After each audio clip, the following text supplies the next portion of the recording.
Mike Tyson's dressing room. There it is.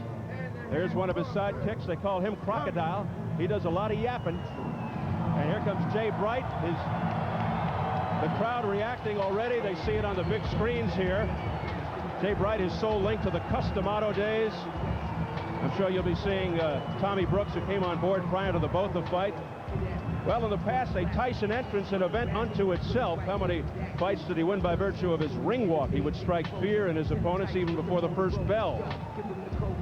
But not really the case anymore. The former undisputed heavyweight champ Mike Tyson has fought only 3 times in the last 4 years. Most recently in January, right here, when he knocked out Botha in the 5th. Tyson looking rusty, was behind on the scorecards before the dramatic resounding knockout. John Travolta and many of the celebrities on their feet getting ready as he gets closer. Wayne Newton, a fixture here in Las Vegas. Charlie Sheen on hand. Some celebrity faces in the crowd. He always brings them out. Tommy Hearns, the hitman, on hand.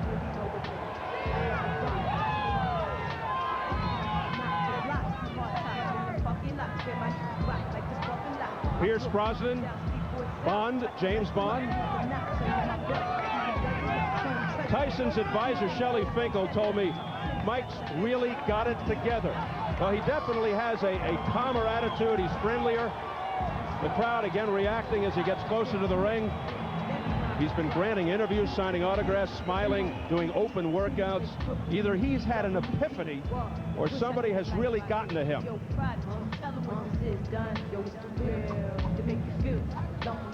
Word is his hand speed and power remain intact. Timing is the question.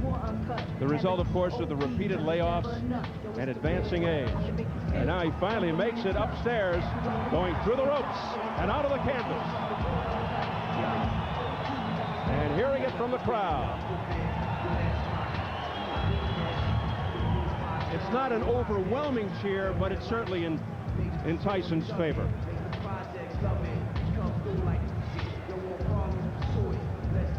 And we are set for the tail of the tape.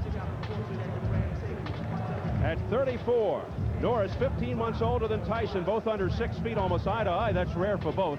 At 218, Norris is 3 pounds below his heaviest ever. Tyson exactly where he was his last fight, and a slight 1-inch reach advantage. Tyson, key rules: no standing 8 count, no 3 knockdown. A fighter cannot be saved by the bell in any round. No contest before the end of the 4th. They go to the cards if an accidental headbutt occurs after the end of round 4. So here at the MGM Grand Garden in Las Vegas, Nevada, we are getting ready for the main event. Another comeback fight for Mike Tyson as he faces Orlin Norris. The official introductions from our ring announcer, the classy Jimmy Lennon Jr.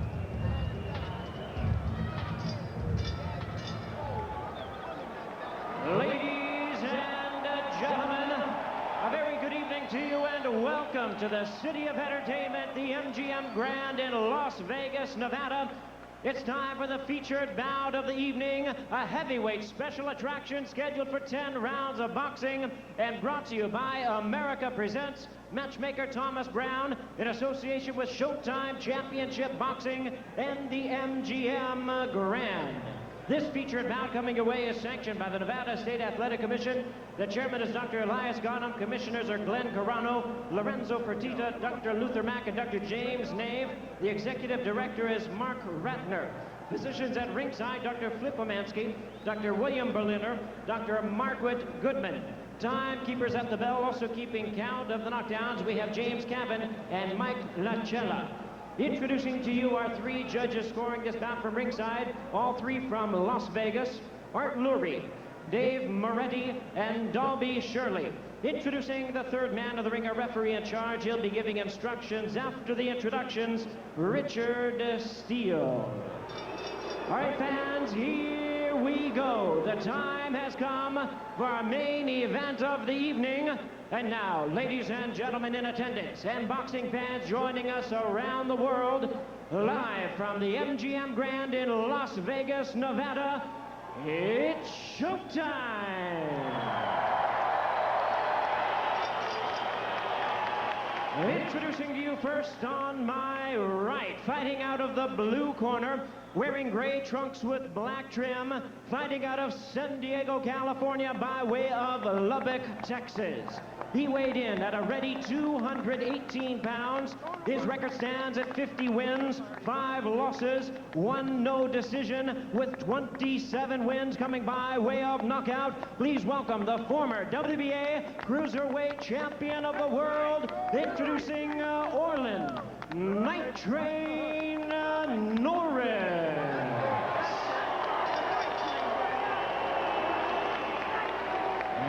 Presenting his opponent across the ring on my left, ready to fight out of the red corner, entering the ring wearing his traditional black trunks and hailing from Catskill, New York. He weighed in at 223 pounds. With a record of 46 wins and 3 losses, he has 40 wins coming by way of knockout. Here is the youngest man ever to win the heavyweight title. Please welcome the explosive 2-time heavyweight champion of the world, introducing the one and only Mike Tyson.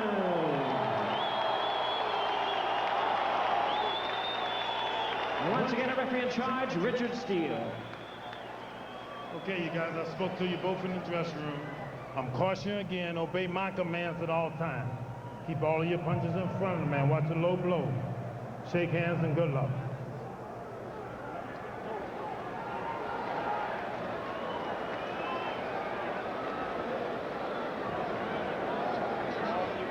Mike Tyson should look sharper tonight. Look for him to be the aggressor. I think he'll go after the defensive-minded Orlin Norris, but the feeling is Norris will look to survive by grabbing and holding, and he'll try to box. But Norris's trainer, Abel Sanchez, says when it really gets tough in there, Tyson won't be moving and throwing combinations. He'll revert to what he does best, throwing bombs. We'll see.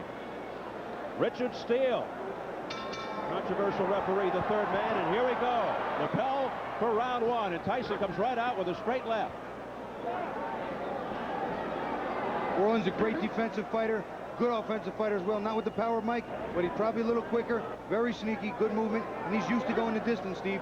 He can go and do the 10 rounds, no problem. Norris heavily muscled, not quite as defined and carved as Tyson. They're not used to being on the same eye level as each other. Both are heavily muscled and the same muscle type. Good left hook to the belly by Mike Tyson right there. Tyson going to the body. This is going to be something new. Mike's used to springing up into big men. Now he has a short man the same size right in front of him. Great.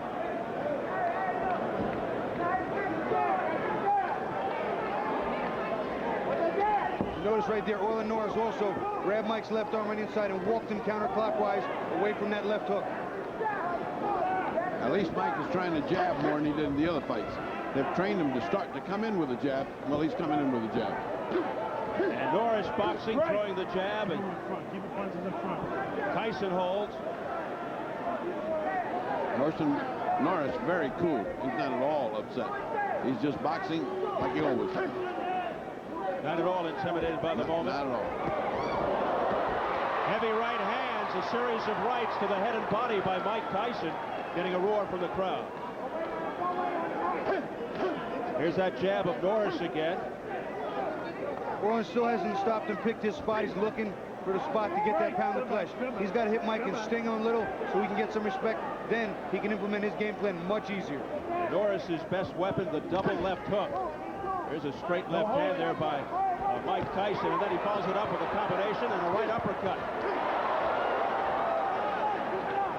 Orlin's very hard to hit clean. Keeps his hands high and tight, rolls, uses his shoulders to roll with the punches and block them. If Mike is not in condition to go good 10 rounds at good pace, could be interesting after we get past 5 and 6. Orlin's one of these kind of guys that's fought everybody. He's not intimidated at all. I mean, he's doing this just like if he was fighting anybody else for the championship. I don't know what I see in Tyson yet. He's coming in with a jab. It looks like he's not bending from the waist enough. He's certainly not moving his head enough. He's still standing straight up. See, he's not bending over like he used to and coil and spring. Punch him, get out of there. Great, step back to him. Norris, a consummate defensive fighter, good boxer, counterpuncher. Oh, man. don't tell me we're starting that. Getting cautioned by Richard Steele as we head for the bell. That was a punch while they were talking. Oh, and he hits him after the bell, and Norris goes down, and here we go again. Tyson hit Norris after the bell. And let's see what Steele says. Hit after the bell. That's 2 points. Oh, really? 2 points. Deducts 2 points. Oh, really? He could have lost the whole fight. 2 points. Put that on American Express. What And difference just does like that make? that, the crowd is turned on Tyson. You got to listen up. That costs you 2 points. Listen. Need that jab. Get him, look at that. Get your rhythm. Show him that jab. Oh, you cannot stay in front of him. When you throw a punch, you got to walk him. You got to move him. Okay? Come on, man. It costs him 2 points, okay? Now, Let's listen. when you throw a punch. Oh, it's right! And once again, Richard Steele in the center of a hurricane. Mike Marley in the background. Norris's advisor is screaming at the top of his lungs. It's a disqualification because he hit him after the bell, and I clean it up for you. I'd like to see that again because it almost looked to me like if it was at the same time as him saying break and the punch going. Time. Well, Now this is politics now. the bell is rung for round 2, but nothing's happening. Norris in the corner shaking up. They're Abel checking Sanchez right sends leg. his knee.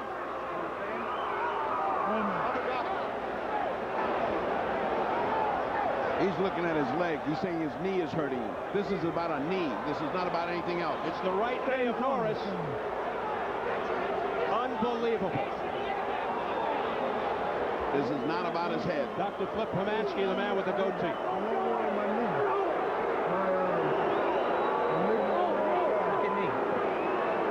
So you're all right there in your knee and you can't continue? That's it. His knee. He can't continue. His head and he cannot continue. Oh, man. Can't make him continue. You know what? I This can't reminds make me. him continue. Now he goes over to the executive director of the Nevada Athletic Commission, Mark Ratner.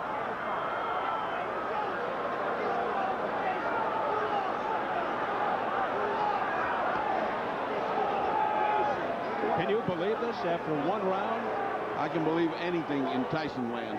It doesn't seem like we're ever going to have a normal fight. There's Elias Ghanem Boy, somebody's mad as heck. from the Nevada Athletic Commission. They're conferring with all of the guys there now. Why would a blow on the head hurt your knee? I mean, you know, what? Well, when he went All down, right, he may let's watch it. Let's watch it. slammed on his knee when he went down. Let's Well, see. let's see. I want to hear him say break and at the time, watch Tyson's arm. No, see, here he is. See? Oh, it's Oh, he buckled. folded, yeah. You could see his leg buckled as he went down. I'll tell you what, though, I'd like to see it at regular speed with the sound, because I think you hit him on the bell, right on the bell. That's the way I see it, brother. I think that was a simultaneous thing, just as it was happening. Here comes Mark Ratner. Let's listen.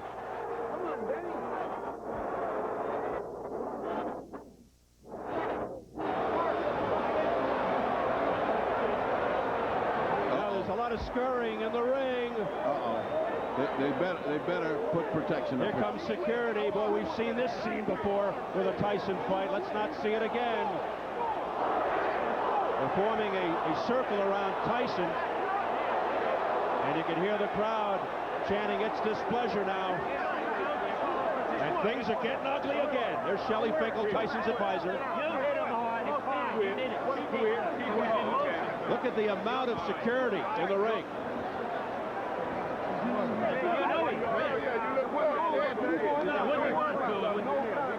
You were fine. This is fine.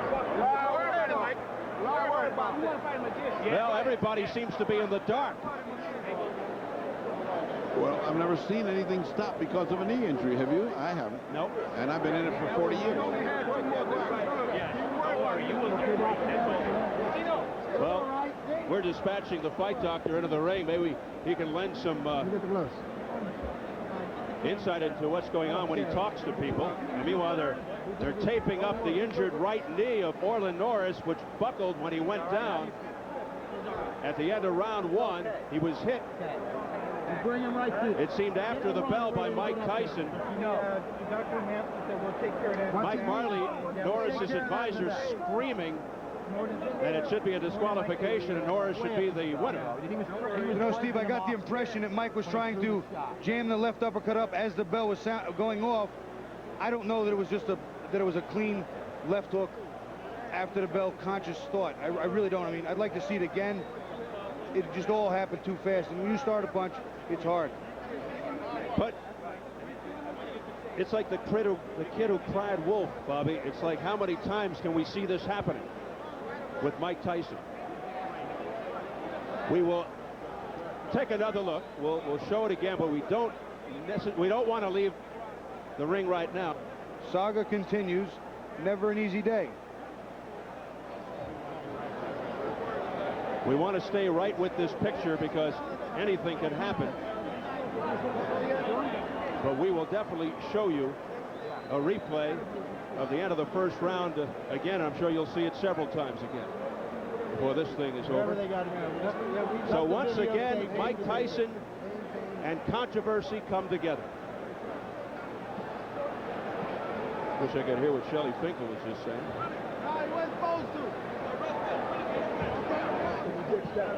Well, let's find out what's going on. We'll get Jimmy Lennon Jr. up there in the ring to make an announcement.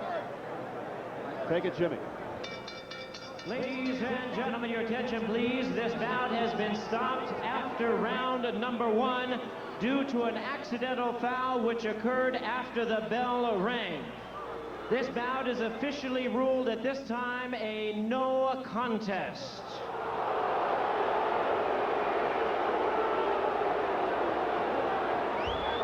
Well, you heard it. The bout has been officially declared a no contest. The fight doctor, Ferdy Pacheco, is with Mike Tyson. Ferdy? All right, another night, another Tyson night. Give me your view of what happened. Did you throw the punch after you heard the bell? Well, you know, you were there. You saw it. It was simultaneous with the bell. And the punch wasn't that devastating. He could have continued. He quit on his stool, but I'll take him again in my next fight. I'll fight him right away. Well, let's fight him in December. I'd love to. All right, let me ask you something. How could a blow to the jaw hurt his knee? Listen, all right? He knew the next round I was going to put that heat on him, and he wasn't ready for that heat. All right, Shelley, can they do something legally to screw this up? Can they talk disqualification? No, they did already. They ruled it a no contest. It shouldn't have been that, but they did. We're ready to go back whenever Mike wants, and Mike said immediately. Your disappointment, I'm sure, was great. You've trained well. You're ready for a good fight. You're ready to come back in December against anybody. I feel great, and I just want to continue to fight one fight at a time and fight around 4 more fights and fight for the championship. Yes, sir. All right. If this so happens that it falls at December, you could fight this guy again. Would you be willing, Shelley, to fight Orlin Norris? Of course. Not me. Mike would fight him. No, but you're all right. Sure. Hey, you and I have been around a long time together. You feel your snake bit or something every time something happens? God, every time you come up here, something crazy happens. Well, listen, all praise be to Allah. I don't want to dwell on this anymore. I just want to say hi to my friend, the Smith family out there in Gilbert, Arizona. I like to say hi to Tiger Woods. We trained together with Keith Cleveland, and he did it, and I wanted to score another knockout because you were successful. And I like to say hi to my friend Chuck Zito and get well soon. I love you, brother. Peace. All right, I think that helps everybody else. Let's go back to Steve Albert at ringside. Well, just got an official explanation from the other ringside physician here, telling us that Norris twisted his knee when he fell, and there you see the results of it all. And I believe underneath that, Steve, there's a scar from some previous surgery and injury. So once again, controversy and Mike Tyson are connected as this fight ends after 1 round. We're going to take another listen to exactly how it sounded at the end of the first round.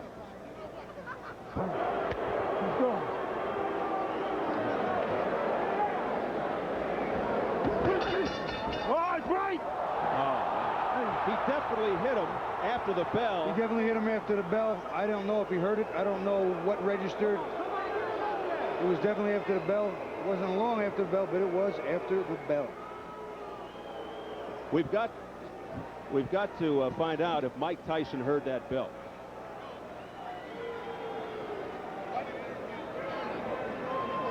Unbelievable. They stopped the fight after round 1 on an accidental foul. They called it a no contest. This thing goes 3 minutes and it's over. And there's a lot of befuddled people here. Purdy's up there with Orlin Norris now. Purdy? How do you feel ending this thing in this bizarre fashion? I mean, I didn't want it to end like this. I mean, I was doing what I needed to do in the fight. You know, he hit me clearly after the bell rung. You know, Did you hear the bell and then the blow? Oh, I heard the bell, and I was about ready to take a step back to advance toward him. You know, but I still was watching him.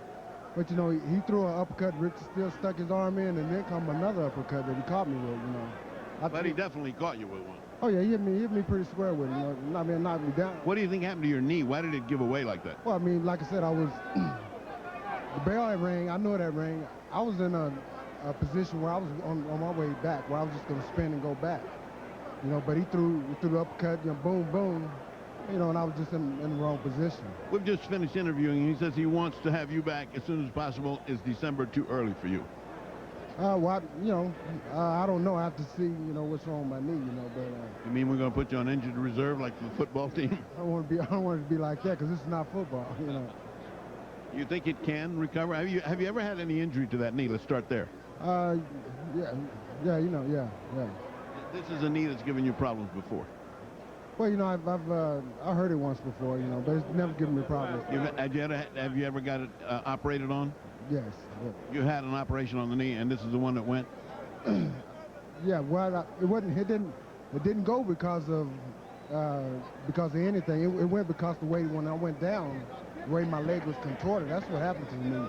Otherwise, there was nothing wrong with my knee. You know, my knee was fine. It's been fine for, you know, probably 8 years. You know, but it was just the way that I was stepping away from the action and got caught with a shot. You think you're just part of the Tyson curse? Then no matter what he does, it ends up strange. I don't know. I didn't want it to end like this. You know, I'm not into curses or anything like that. You know, I wanted to have a fight where it would be clean. I lost. You know, if I lost, I lost. You know, if I got knocked out, I got knocked out. But not by getting hit, you know, at the end of the bell. Was the fight going the way you thought it was going? Were you satisfied with the first round? Were you? Oh yeah, I felt like I was winning the first round. You know, I felt his power. You know, and you know, I knew what I had to do. You know, from that point on, you know, that was just the beginning of my whole strategy. You know, to boxing. You know, and feel his power. You know, and you know, I had got past that round. You know. All right, so the main thing for you then is to rest and rehabilitate your knee, see what's necessary for it, and then make future plans to see if you come back with Tyson again or if they bypass you and keep on going. Right, that's my plan, to see what happens, you know. All right, Abel, we are going to go back to Steve and Bobby at ringside, but your last thing, are you very disappointed? Extremely disappointed.